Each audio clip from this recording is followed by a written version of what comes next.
Yemen की missile रोके नहीं रुकी, थाड चलाना पड़ गया। आयरन डोम और एरो दोनों नाकाम हो गए। आखिरकार इजराइल को वो जरूरत आ ही पड़ी कि उसे अमेरिका से कहना पड़ा कि यमन के हूथी लड़ाकों की बैलिस्टिक मिसाइलों से हमें बचाने के लिए आप आयरन डोम के बाप यानी थाड का इस्तेमाल कीजिए। इजरायली अखबार कल रात से 27 दिसंबर की रात से इसी खबर से पटे पड़े हैं कि अमेरिका ने जिस थाड एयर डिफेंस सिस्टम को ईरान से इजराइल को बचाने के लिए अक्टूबर में इजराइल भेजा था, तैनात किया था, उसको चलाने की जरूरत आ गई। वो भी ईरान नहीं बल्कि हूथीज की मिसाइल को रोकने के लिए। सोचिए, यमनी आर्म्ड फोर्सेस, यमन का अंसरुल्लाह मूवमेंट, कितना एडवांस टेक्नोलॉजी होगी उनके पास। और ये जो एडवर्टाइजमेंट करते रहते हैं टेक्नोलॉजी का इजराइल वाले, उनके एयर डिफेंस सिस्टम नहीं रोक पाए, अमेरिका को आना पड़ा। खबर की तफसील आप समझ लीजिए, क्योंकि इसके बाद कुछ हैरान करने वाली तस्वीरें मैं आपको दिखाऊंगा। और मैं फिर कहता हूं, उसे देखिएगा, कभी नहीं कहता आखिर तक देखिए, जहां तक दिलो देखिए, लेकिन बड़ी अहम तस्वीरें।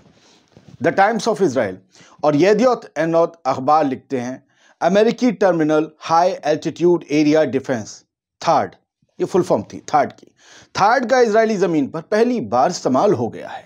थाड ने जुमे की सुबह इजराइल को निशाना बनाकर यमन की तरफ से दागी गई मिसाइल को गिरा दिया। थाड सिस्टम को, ये इनका दावा है, थाड सिस्टम को अक्टूबर में 100 अमेरिकी फौजियों वाले चालक दल या आप कहिए 100 मेंबर वाले क्रू के साथ इजराइल में तैनात किया गया था। आप सबने ये खबर सुनी थी, हमने भी सुनी थी। अब तक चला नहीं था थाड। अमेरिका ने इसे ईरान के हमले को रोकने और इजराइल को सिक्योर करने के लिए भेजा था, लेकिन अब हूथीज की मिसाइल को रोकने के लिए अमेरिकी फौजियों ने थाड का इस्तेमाल किया है। यानी यमन की मिसाइल को रोक पाना आयरन डोम या एरो के अकेले के बस की बात नहीं रह गई है। सच कहें तो इस खबर ने इजराइल की हवा निकाल दी है। थाड के चलने के वक्त का एक वीडियो भी सामने आ गया है, वायरल हो रहा है, असली है। वीडियो अमेरिकी फौजियों का है और अमेरिकी फौजी इसमें पीछे से बस सुनाई दे रहे हैं, उन्हें सुना जा सकता है। वो कह रहे हैं, मैंने इसके लिए 18 साल इंतजार किया, मैंने इसके लिए 18 साल इंतजार किया। यानी ये फौजी 18 साल से अमेरिकी फौजी में रहा होगा, फौज में, लेकिन इसने कभी थाड से किसी मिसाइल को गिराते नहीं देखा होगा। ऐसा क्यों? इसका जवाब बड़ा दिलचस्प है, मैं बताऊंगा, इस क्लिप को दिखाने के बाद बताऊंगा। सुनिए थाड के चलते ही वो फौजी कैसे चिल्ला रहा है, मैंने इसके लिए 18 साल इंतजार किया। वो इंग्लिश में कह रहा है, हमने हिंदी में बता दिया, सुन लीजिए, थाड को चलते हुए देख लीजिए।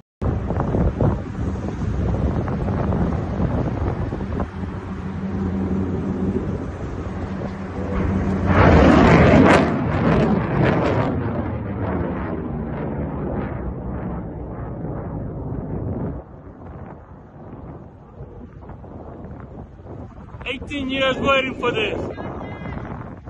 18 years waiting for this.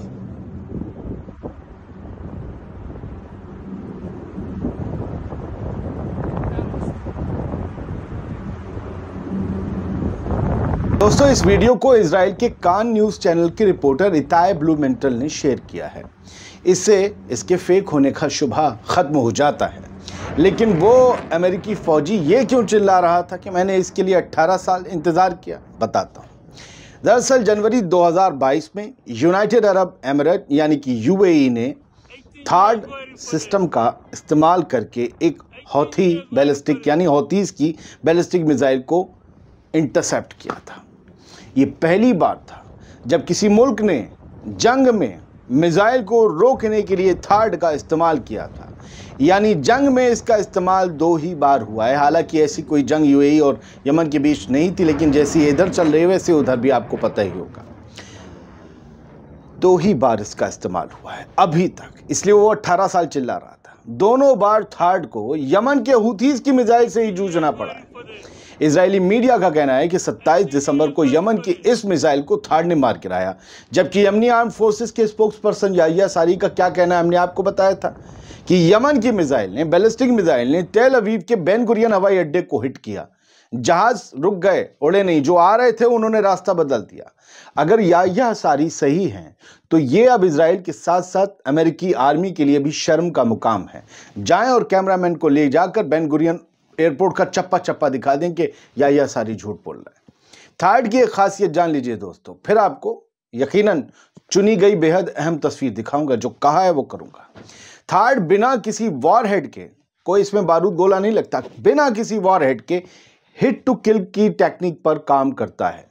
ऐसे में इस सिस्टम खतरनाक मिसाइल से जो टक्कर होने पर, कोलिजन होने पर जो स्पीड और जो एनर्जी निकलती है उस पर बेस होती है कि वो मिसाइल का क्या करेगा, कितना बड़ा एक्सप्लोजन होगा।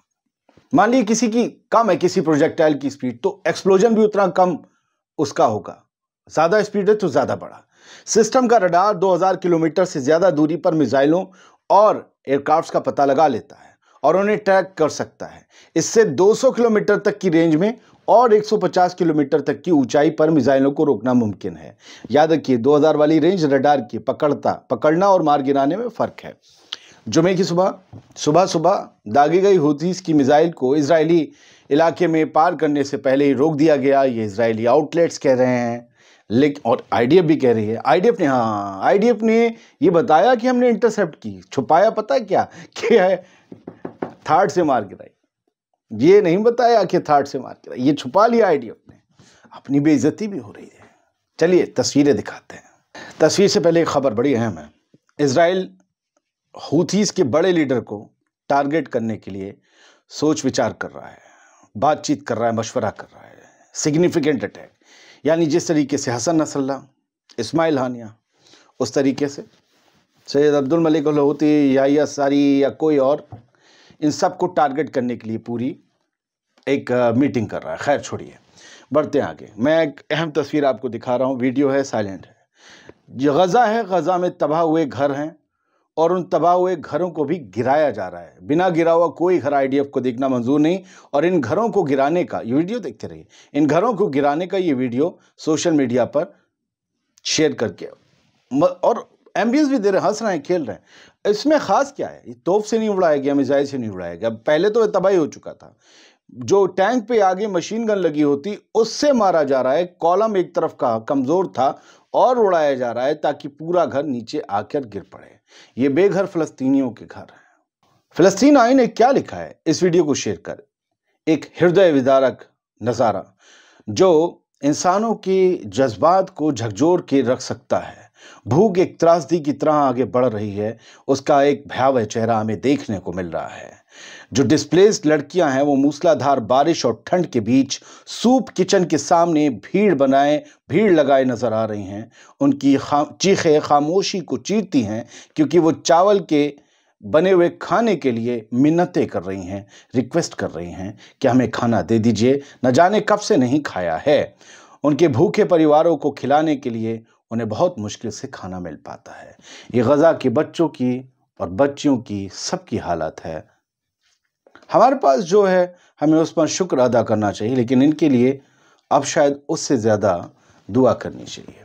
सीरिया का ये नज़ारा है। बशर अल असद की रिजीम में इन साहब को ये जो तलवार लिए ऊपर खड़े हुए हैं, और तलवार क्या है बल्कि वो तो खोल में है। बताया गया है कि इनसे जब ये 27 साल के थे और ये पायलट थे, सीरियन पायलट थे, रगीद अहमद अल तातारी, इनसे कहा गया था कि हामा शहर पर बम गिराओ 1980 में। इन्होंने कि इतने आम लोग मारे जाएंगे, मेरे लोग मारे जाएंगे, इन्होंने बम नहीं गिराए। हुकूमत की हुक्म हदूली कर दी। बशर अल असद के बाप का कहना नहीं माना उनकी हुकूमत का। क्या हुआ? इनको जेल में डाल दिया गया। और अब 1980 में, तब ये 27 साल के थे और अब ये 44 साल बाद जेल से निकले हैं। 44 साल बाद, उम्र जोड़ लीजिए, पूरी जिंदगियां काटती हैं। अब इनका इस्तकबाल हो रहा है और इनका नीचे इसी ट्वीट में फोटो दिया गया। ये यंग आदमी था, इस वक्त इस उम्र में, ब्लैक एंड व्हाइट फोटो देखिए, इस उम्र में ये जेल गया था और अब ये इस उम्र में जेल से आज़ाद करवाए गए। बड़े जुल्म की दास्तान।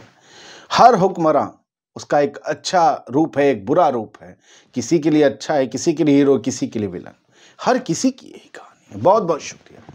सलामत रहिए, खुश रहिए।